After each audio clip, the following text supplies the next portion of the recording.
that allowed me to protect me against my own ignorance. You see, so you never know. Then it says in verse 3, remember the prisoners as though in prison with them, and those who are ill-treated, since you yourselves also are in the body. So we're supposed to remember prisoners and those who are ill-treated. What kind of prisoners are we supposed to remember? Pardon me? Those who are in prison for Christ. Thank you, Diane. I think that's exactly what it's talking about. Context here seems to be the brethren. Started out with the brethren. I think the temple is the brethren. Doesn't mean that we're not to have ministries in prisons. But in this particular case, there's a great deal of persecution going on, and it's basically saying these people that are your fellow brethren within the body of Christ that get thrown into prison, don't neglect these people. It's sort of like today, I would imagine that you'd go to prison and none of us would like to be in prison.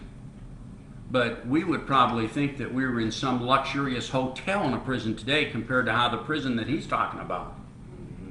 You see? And so you'd maybe take them some food, take them clean water, take them clothes, whatever, and then the ones that are ill-treated, that maybe have been stripped of all their stuff, you go and you assist them and you help them too. That is the Christian attitude. And this is the attitude that we should want to take on.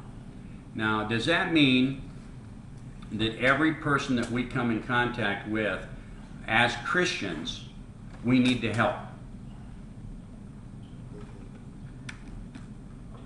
And I would advocate the same as Tony.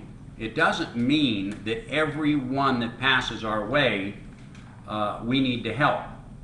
But we need to have that attitude in the heart attitude so that when the Spirit of God directs us, that nobody has to say twice to us to do it. It just comes natural to us. Even Jesus himself, oftentimes when he healed somebody, he'd be walking into an area, and he'd probably walk by dozens of people that needed to be healed, and stepping over people that needed to be healed maybe to get to that one to be healed. So Jesus didn't feel obligated to heal everybody in every situation. And we don't have to feel obligated to help everybody in every situation. There are some Christians that create so many problems for themselves that we are actually dupes if we help them.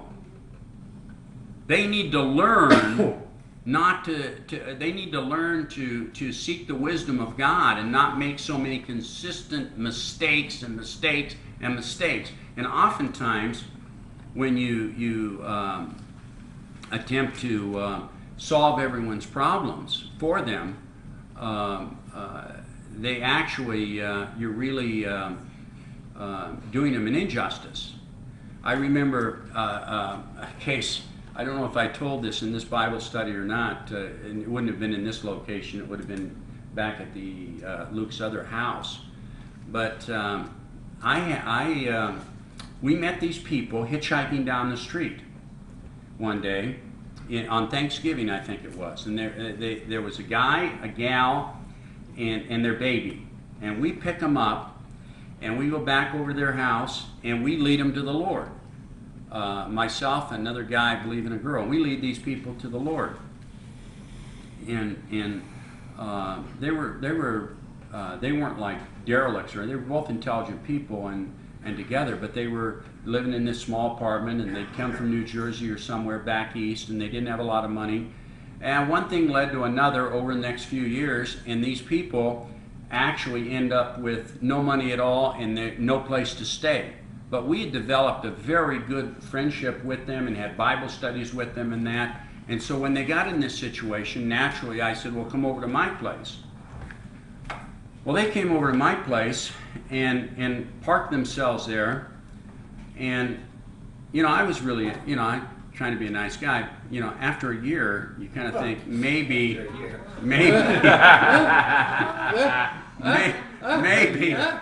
maybe the guy ought to go out and try to get a job. A You year. know, well, I don't know, some ridiculous period of time. Okay, that's cool. And so I started talking to him about the fact that he needed to go get a job and they needed to find their own place. So I went out and took him around.